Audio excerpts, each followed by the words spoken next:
यशोदा रुको। छोड़ दो मुझे। जीजी संभालो, बावली हो गई है। जीजी संभालो। देखो अब कैसे तुम्हारे अस्थियों को तोड़कर छोटे छोटे टुकड़ों में बदल दूंगा मैं।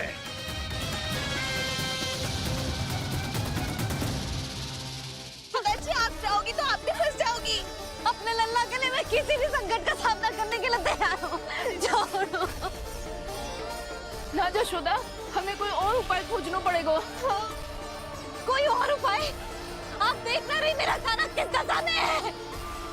काना मैया के वश में नहीं है, नहीं तो ये अपने लल्ला के लिए साक्षात काल का भी सामना कर ले। ये तो केवल कालिया नाग है। हे नागराज, आप मेरे प्राण ले लो पर काना को छोड़ दो। ना नागराज, आप मेरे प्राण ले लो, मैं विरोध भी ना करूंगी। ना नागराज, आप मुझे मार दो पर मेरे काना को छोड़ दो। ना ना ना ना नागराज, मेरे प्राण ले लो, हमारे काना से क्या शत्रुता है आपकी। प्रभु के लिए जो प्रेम यशोदा मैया के हृदय में है, वही इन सभी गोपियों के हृदय में भी है।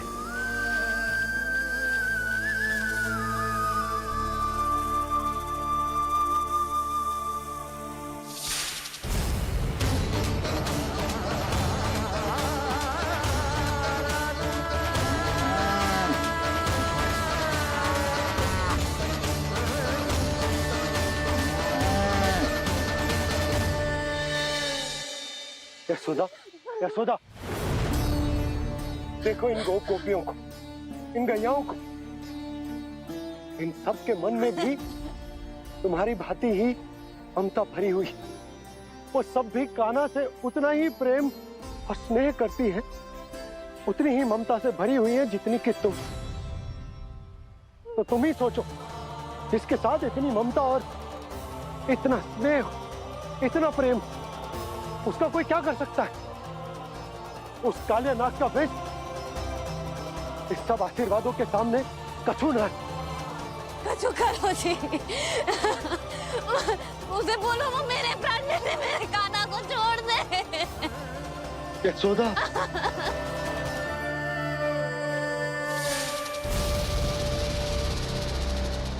केवल इन्हीं में नहीं देवराज, नाग पत्नियों के हृदय में भी ममता का वही प्रेम उमड़ रहा है। देखिए। मैं आपके हाथ जोड़ती हूँ स्वामी, इस बालक को छोड़ दीजिए। ये अवश्य ही कोई दिव्य आत्मा है स्वामी। हम आपसे विनती करते हैं स्वामी, इस नन्हे बालक को हानि मत पहुंचाइए स्वामी। मेरी पत्नियां मेरे ही शत्रु के लिए विनती कर रही हैं। अब यदि इसके पक्ष में एक शब्द भी कहा तुम सबने, तो मैं इस बालक से पहले तुम सबके प्राण ले लूंगा। हो रहा प्रसन्न नाग कालिया, विजय को निश्चित जान। रोते बिलखते व्याकुल सब, संकट में देख कान्हा के प्राण।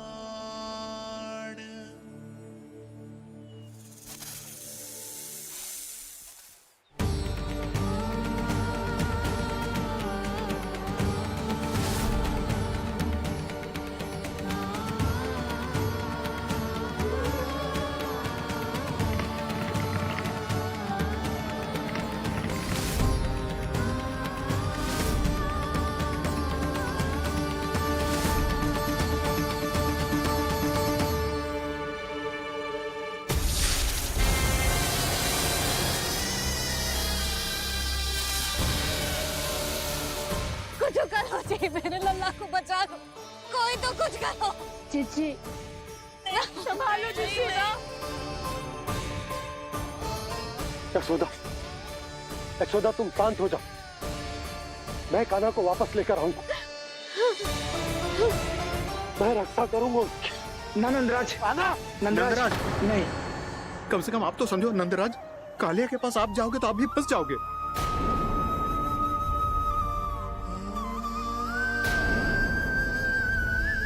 बलराम, तेरा भाई इतनी भीषण संकट में है और तुझे जरा भी दुख ना हो रहा? क्या आप सब अब तक नहीं समझ पाए कि कान्हा सच में कौन है? छोटे बाबा, आप तो उसका सत्य जानते हैं ना?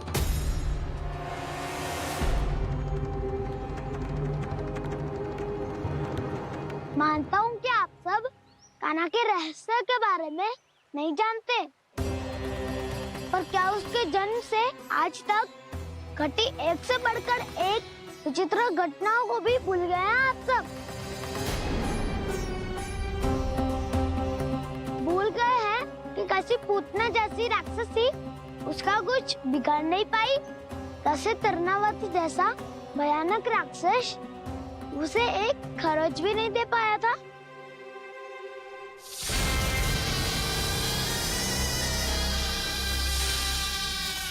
आप सबने अपनी आंखों से देखा था ना, बकासुर से कान्हा की रक्षा करने देवता स्वयं आए थे, पर सत्य तो ये है कि वो सभी देवता भी उस असुर के सामने असमर्थ हो गए थे।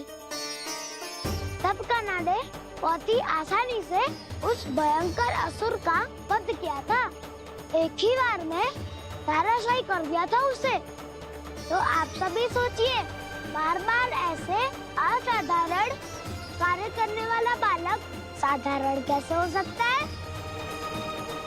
अब तो आरंभ से ही सारा सत्य जानते हैं छोटे बाबा।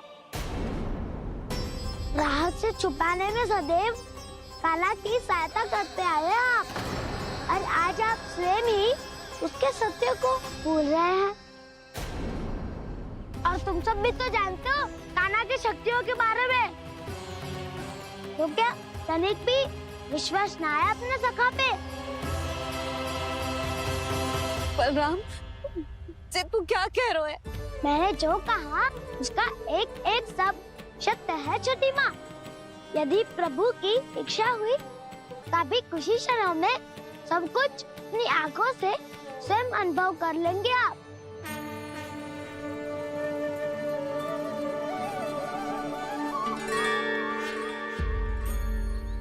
शांताकारं भुजगशयनं पद्मनाभं सुरेशं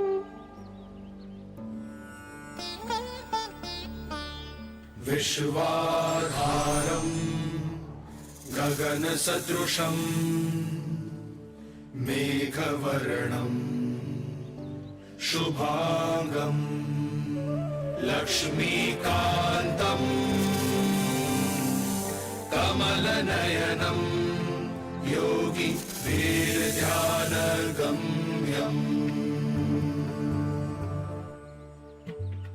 वन्दे विष्णुं भवभयहरं सर्वलोकैकनाथम्।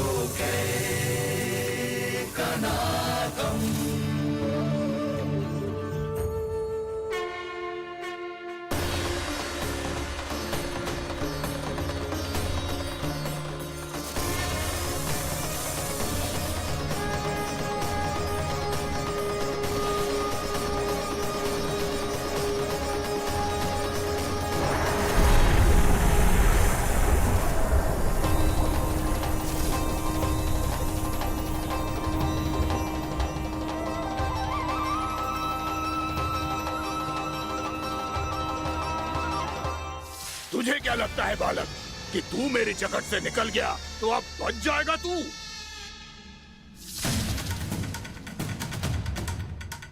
मेरे विष से अपनी प्राण रक्षा करने में सफल रहा, मेरी जगत से भी छूट गया, पर मेरे दंश से नहीं बच पाएगा।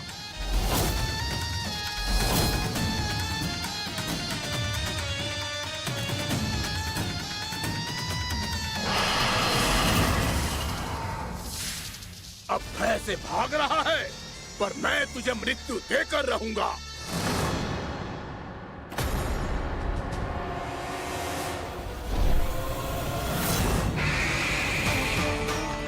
कान्हा!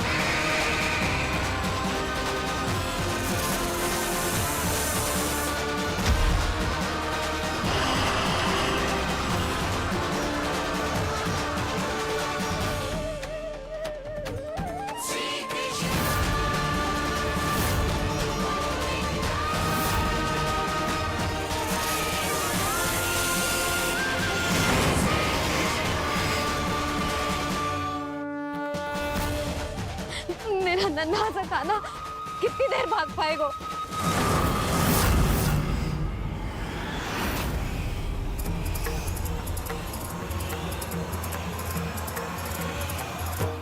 और कितनी प्रतीक्षा करोगे मेरी भक्त कालिया? भक्त नहीं, काल हूँ मैं तेरा। जब अहंकार का मुकुट बुद्धि को ढक लेता है तो भक्त अपने भगवान को भी नहीं पहचान पाता। व्यर्थ की पहेली में मत उलझा बालक। ना मैं भक्त हूँ और ना तू भगवान।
जिसके लिए इतने व्याकुल हो रहे थे उसे छूकर कालिया नाग का हलाहल जैसा विष भी चरणामृत बन गया है और यमुना जी के जल में फैल चुके विष के प्रभाव को भी नष्ट कर रहा है।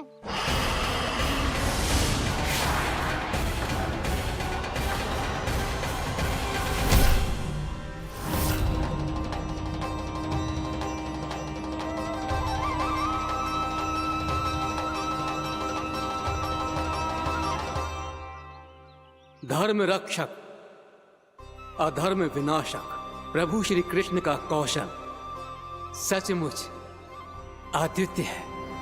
नारायण नारायण।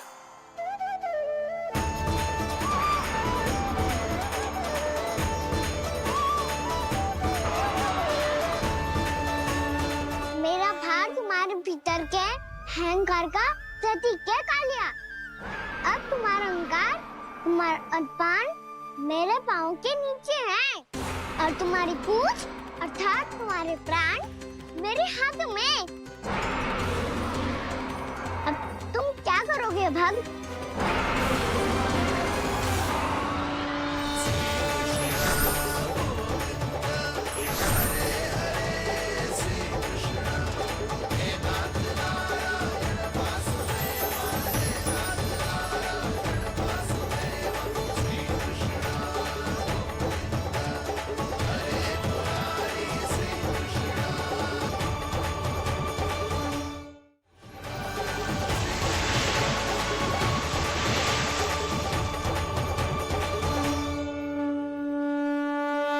प्रभु, भले ये आपको पहचानने में असमर्थ हो, पर हम सब ने आपको पहचान लिया है। हाँ प्रभु, एक भक्त होने के नाते और एक अर्धांगिनी और माँ होने के नाते मैं आपसे इनके प्राणों की भिक्षा मांगती हूँ। अपनी कृपा दिखाइए और इन्हें क्षमा कर दीजिए। आपके लिए मित्र और शत्रु में कोई अंतर नहीं प्रभु, उसी तरह आपकी कृपा और दंड में भी कोई अंतर नहीं।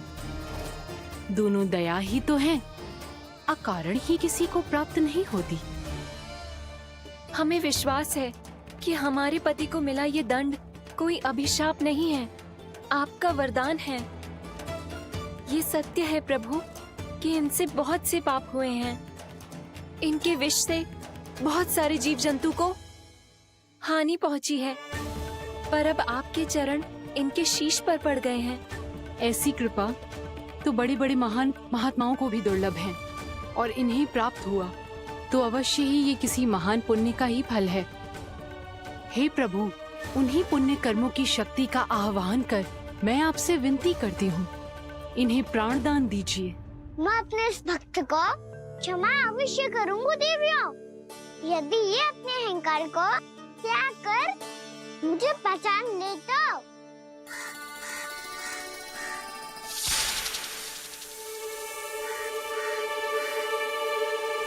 मैं तुम्हें श्राप देता हूँ, जितनी विषैली तुम्हारी जिह्वा है उतने ही विषैले सर्प बन जाओ तुम।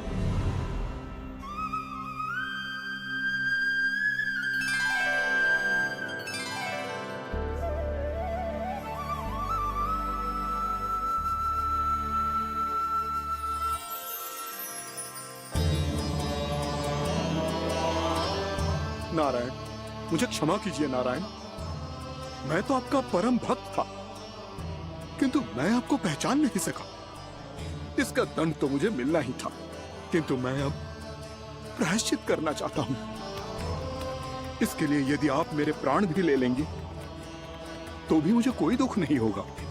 मैं अपना जीवन, मृत्यु और अपना अस्तित्व सब कुछ आपको समर्पित करता हूं। तुम्हें तुम्हारे क्रोध के कारण श्राप मिला, जिसे विशाल सर्प के रूप में तुम्हारा जन्म हुआ, और सर्प का तो स्वभाव है विष फैलाना। इसीलिए तुम्हें दंड नहीं दूंगा मैं, सिर्फ सभी अपराधों का पश्चाताप कर लिया। इसीलिए मैं तुम्हें क्षमा करता हूँ कालिया।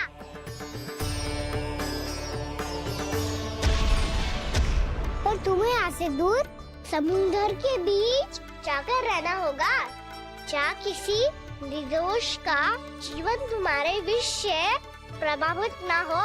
मैं चाहकर भी आपकी इस आज्ञा का पालन नहीं कर सकता। मैं असमर्थ हूँ प्रभु, क्योंकि यदि मैं इस क्षेत्र को छोड़कर गया तो मेरी मृत्यु निश्चित है। आपसे क्या छुपा है प्रभु? आप तो जानते हैं कि सर्प जाति और आपके वाहन गरुड़ के बीच अनंत शत्रुता चल रही है, जिसका प्रारंभ नागों के द्वीप नागालय से हुआ था। उस द्वीप पर छोटे जीवों को निगल जाने के लिए सर्प थे, और गरुड़ को सर्पों का स्वाद बहुत प्रिय था, इसलिए वो बार बार नागद्वीप जाने लगा था। पर इस कारण पूरी सर्प जाति उससे आतंकित हो गई थी। इसलिए जब भी गरुड़ वहाँ पहुँचता तो सभी सर्प छिपने लगते। जब गरुड़ को इसका आभास हुआ तो उसे बड़ा क्रोध आया, और वो उत्तेजना में भरकर सर्पों का शिकार करने लगा। भूख ना होने पर भी उन्हें मारने लगा। अब सर्पों के प्राण हरना उसके लिए खेल बन गया था। इस भीषण समस्या का समाधान ढूंढने के लिए पूरी सर्प जाति महान सर्प वासुकी के सामने इकट्ठी हुई। हे महान वासुकी, हमारी सहायता कीजिए। नागद्वीप पर गरुड़ ने आतंक मचा दिया है। पहले तो वो हमें अपना भोजन बनाता था, लेकिन अब हम उसके खेल का साधन बन चुके हैं। भूख हो या ना हो, जब तब आकर वो हमारे प्राण हर लेता है। अनुचित हिंसा के इस प्रथा का आरंभ सर्पों ने ही किया है। पहले आप सबने पूरे द्वीप पर अधिकार कर लिया, फिर आहार के साथ साथ आनंद के लिए भी आप सभी ने निर्दोष जीवों की हत्या की। और जब सृष्टि का संतुलन बनाए रखने के लिए गरुड़ आपको अपना आहार बनाने आया, तो आप सब अपने प्राणों की रक्षा के लिए छिपने लगे। तो फिर गरुड़ का उत्तेजित होना तो स्वाभाविक ही था।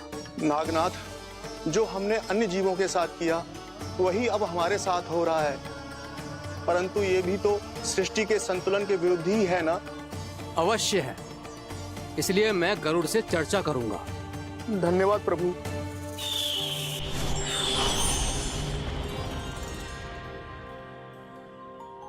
श्री नारायण के वाहन पक्षीराज गरुड़, मैं संपूर्ण सर्प जाति की ओर से आपसे एक निवेदन करने आया हूँ। कहिए, क्या कहना चाहते हैं आप? हे पक्षीराज, यदि आप हम पर ऐसे ही आक्रमण करते रहे तो शीघ्र ही हमारी प्रजाति समाप्त हो जाएगी।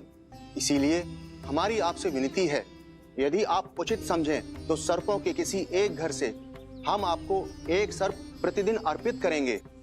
आप उसको आहार बनाइए और अन्य सर्पों को जीवित रहने का अधिकार दीजिए। मुझे स्वीकार है। तब से प्रतिदिन किसी एक घर से एक सर्प गरुड़ के भोजन के लिए भेजा जाने लगा। समय के साथ मेरे घर की भी बारी आई, परंतु मैंने एक बहुत बड़ी भूल कर दी। समय आ गया है स्वामी, आज गरुड़ के आहार के लिए इसे चुना गया है। कौन है यह गरुड़ और क्यों दूं मैं इसे कोई भेंट? स्वामी, सभी सर्प राज्यों और गरुड़ के बीच में यही समझौता हुआ है, हमें इसका सम्मान करना ही होगा। मैंने कोई समझौता नहीं किया, मैंने कोई वचन नहीं दिया और ना ही मैं किसी गरुड़ से भयभीत होता हूँ। यदि इस राज्य में किसी को सर्पों को अपना आहार बनाने का अधिकार है तो वो केवल मुझे है।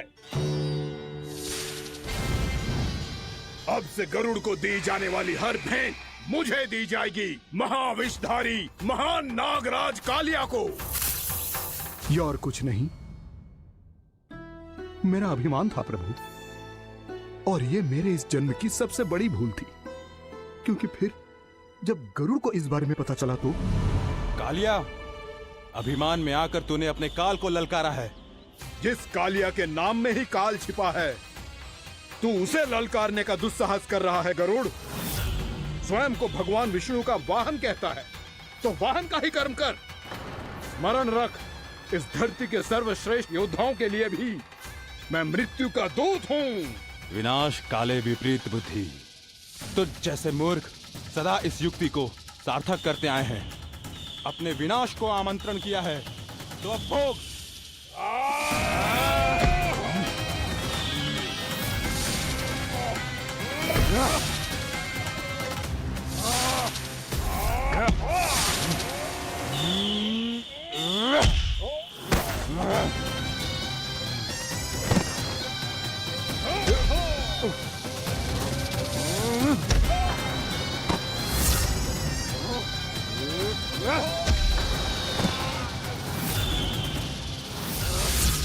जिसने मेरा भोजन चुराने की धृष्टता की है वो इसी योग्य है।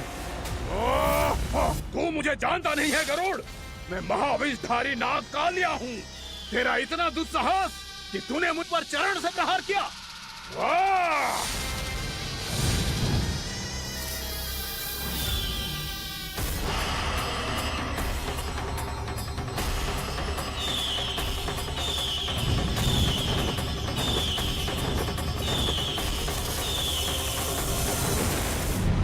मैं अपने अभिमान में भूल गया था कि गरुड़ मुझसे कहीं अधिक शक्तिशाली है।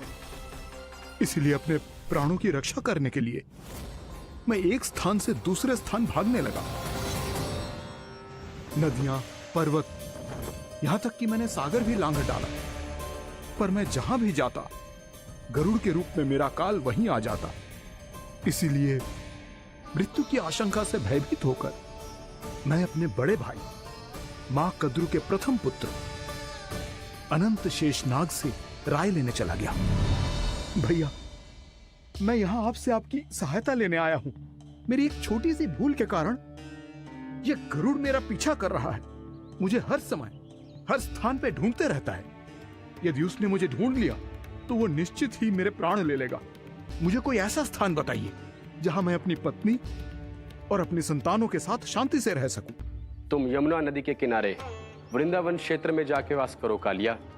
गरुड़ वहां प्रवेश नहीं कर सकता क्योंकि उसे ऋषि सोबरी का श्राप मिला हुआ है।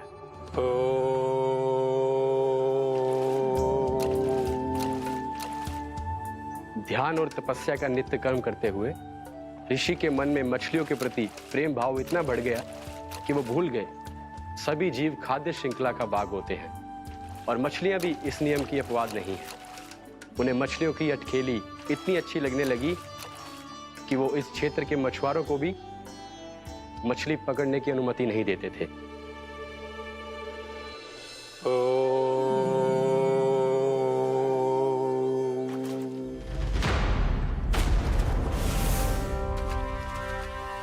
उस उस दिन वो उस पक्षी को नहीं रोक पाए, पर तब से सावधान रहने लगे।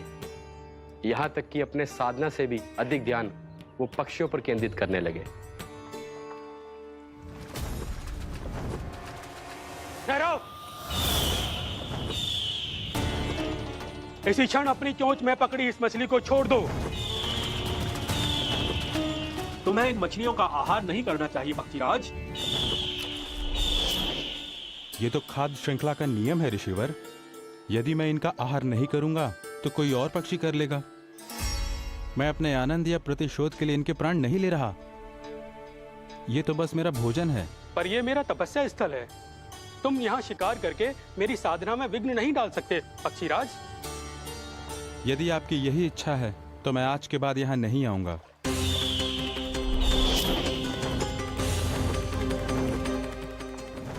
पर आज ये मछली मेरे आहार के रूप में पकड़ी जा चुकी है।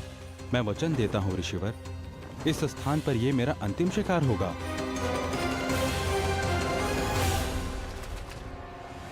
आज के बाद यदि तुमने वृंदावन की निकट उड़ान भी भरी तो तुम सैकड़ों टुकड़ों में फटकर मारे जाओगे पक्षीराज। ये मेरा श्राप है।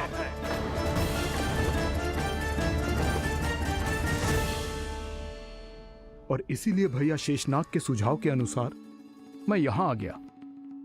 पर अब यदि मैं कहीं और जाऊंगा तो मेरे प्राण नहीं बचेंगे प्रभु। डिस्टेंट रहो कालिया। अब से गरुड़ तुम्हें कोई हानि नहीं पहुंचाएगा। अब तुम्हारे फनों पर मेरी पक्षिंग बन गए कालिया। इसीलिए अब से तुम्हें गरुड़ से कोई भय नहीं होगा। निश्चिंत होकर अपने परिवार के साथ गहरे समुद्र में चले जाओ और सुख से शांति से निवास करो। पर ध्यान रहे निर्दोष जीवों को हानि ना पहुंचे। आपने मुझे जीवन दान दे दिया प्रभु। इस उपकार से मैं कृतज्ञ हूँ प्रभु। आदेश दीजिए, मैं आपकी सेवा कैसे करूं? तुम्हारे जल क्षेत्र से 1 कोटि कमल पुष्पों को लेने की अनुमति दे दो कालिया। यह मेरी सेवा होगी। प्रभु, ये तो मेरा सौभाग्य होगा।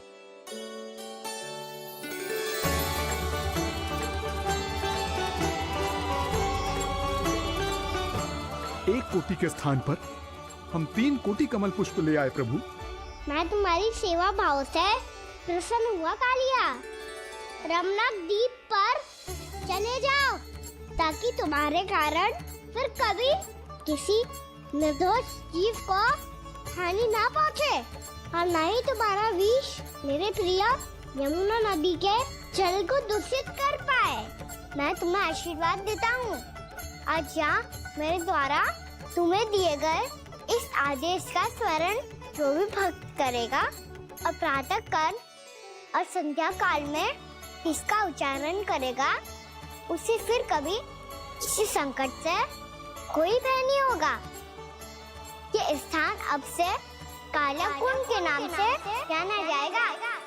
यहाँ पर स्नान करने वाला और देवताओं को इस क्षेत्र से जल का अर्घ्य देकर प्रसन्न करने वाला भक्त यदि मेरा स्मरण करके पास रखेगा तो वो अपने सभी पापों से शीघ्र ही मुक्त हो जाएगा।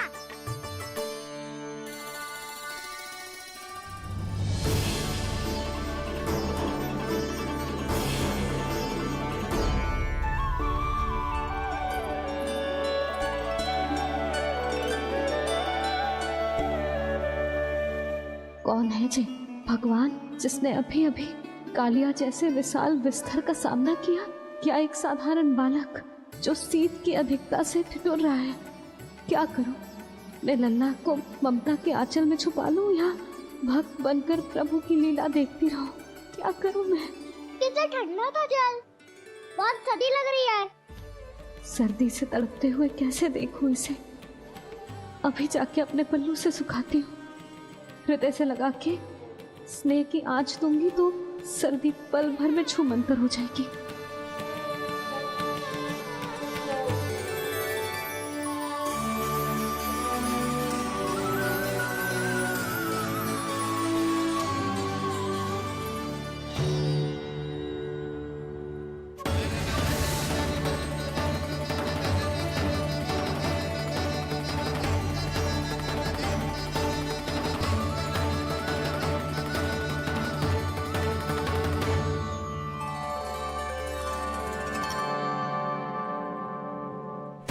मेरी आवश्यकता ना है इसे।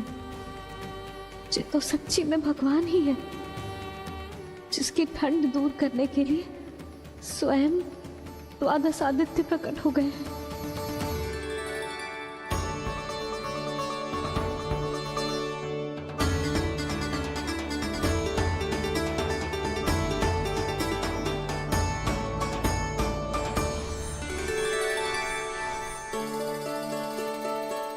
ये क्या किया आपने?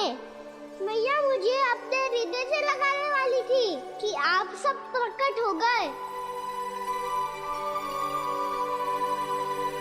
क्षमा कीजिए प्रभु, पर आपको भीगा हुआ देखकर, ठंड से ठिठुरता हुआ देखकर हमसे रहा नहीं गया।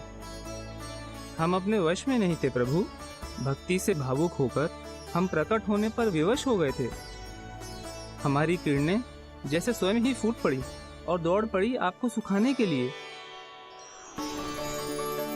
मैं आपका प्रेम, आपकी भक्ति समझता हूं आदित्यगण, और इसीलिए इस समय मैं जहां खड़ा हूं, इस स्थान को द्वादश आदित्य टीला के नाम से जाना जाएगा।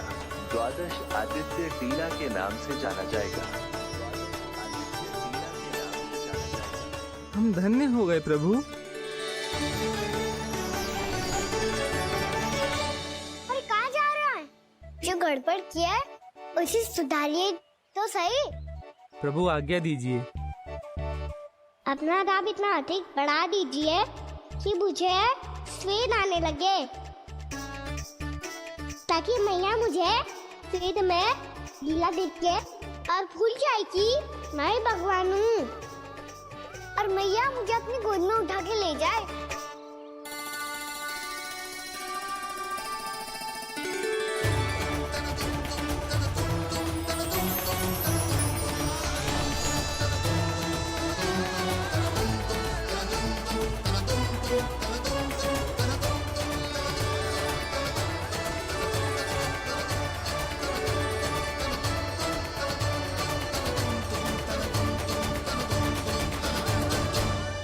गर्मी क्यों लग रही है यहाँ?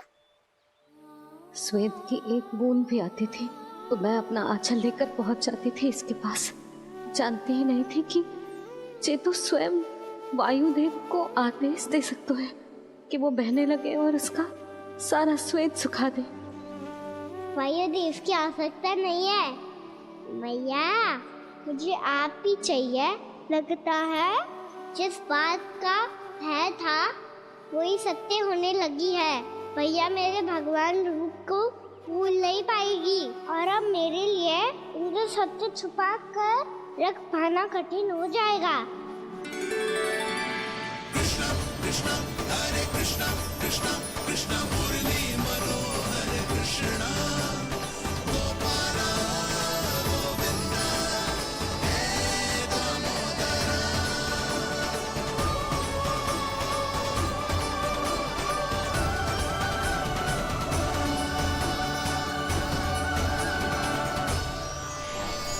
प्रभु, आपके श्वेत से बने इस प्रसंगदान सरोवर का प्रणाम स्वीकार कीजिए।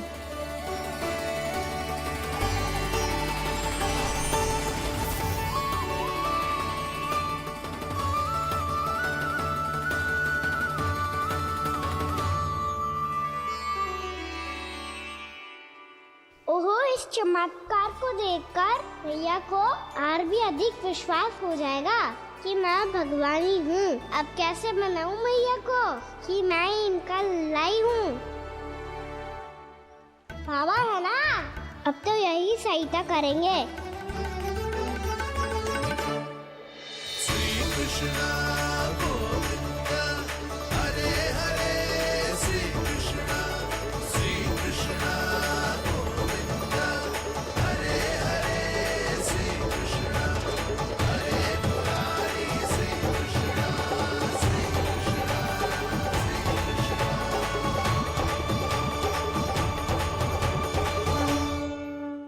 बाबा एक कोटि ना, मैंने तो 3 कोटि कमल पुष्पों का प्रबंध कर दिया है और चिंता करने की आवश्यकता ना है। 1 कोटि कमल के स्थान पर 3 कोटि कमल पुष्प मिल गए हैं। हाँ कान्हा, मैं उचित संदेश के साथ ये सारे पुष्प उस कंस के पास भिजवा दो। महाप्रक्रमी कान्हा की जय। वृंदावन रक्षक कान्हा की जय। महाप्रक्रमी कान्हा की जय। भानु जी नंदराज। बाकी गांव वालों को लेकर ये सारे पुष्प इकट्ठा करो और कंस के दरबार में पहुंचाओ। जी।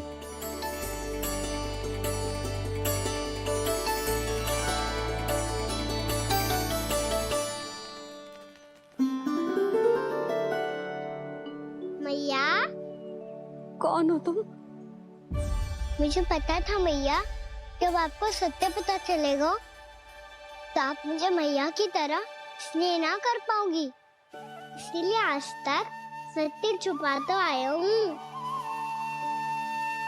ताकि आपकी ममता, आपका प्रेम अनुभव करने का अवसर मिलते हुआ है मुझे। और फिर आज को बताया था ना, जो रहस्य तुमने बरसों तक छिपाया था उसका भेद खुलने में तुम्हारा ही योगदान है। मुझे कालिया के शीश पर अपने पद चिन्ह रखकर उसे मुक्त कराना था दाऊ, वचन दिया था मैंने उसे।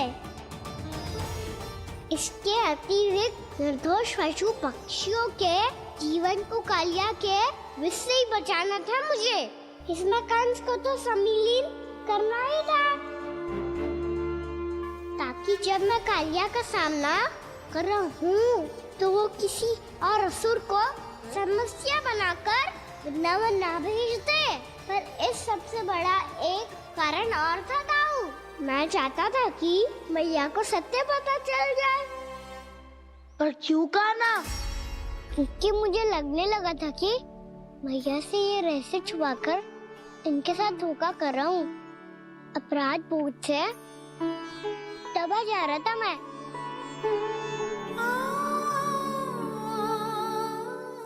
जो सत्य आपको, बाबा को, सभी को पता है, यहाँ तक कि मेरे सखा भी जानते हैं,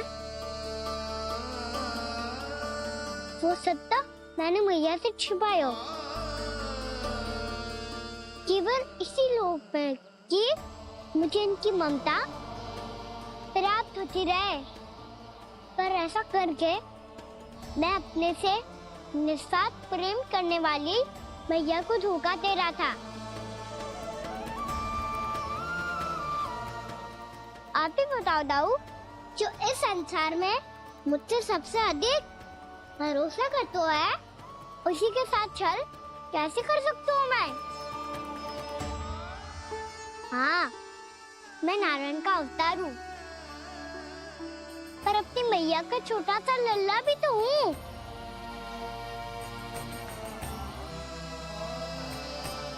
इसीलिए तो यमुना जी में छलांग लगाने का एक कारण इस गेंद को लेने जाना भी था। स्नेह से बनाई थी मैया ने गेंद, इसे अपने से दूर कैसे होने देता मैं? आपको आभास भी ना है मैया कि आप मेरे लिए कितने महत्वपूर्ण हो। ये सत्य है कि सभी देवता, प्रकृति, भक्त, ये सब है मेरा ध्यान रखने के लिए, मेरी सेवा करने के लिए। पर क्या इनमें से कोई भी मेरी मैया का स्थान ले सकता है? और आप भी तो यही चाहती थी कि मैं आपका लल्ला बन के आऊं, आज जैसे आपने मुझे अपनी गोद में लिटा रखा है, क्या कुछ ऐसा नहीं हो सकता कि शीघ्र ही मुझे आपको अपनी गोद में खिलाने का अवसर मिल जाए? मैया, नारायण का अवतार होना क्या इतनी बड़ी समस्या है कि आप हृदय से भी राह लगा सकते? मैया,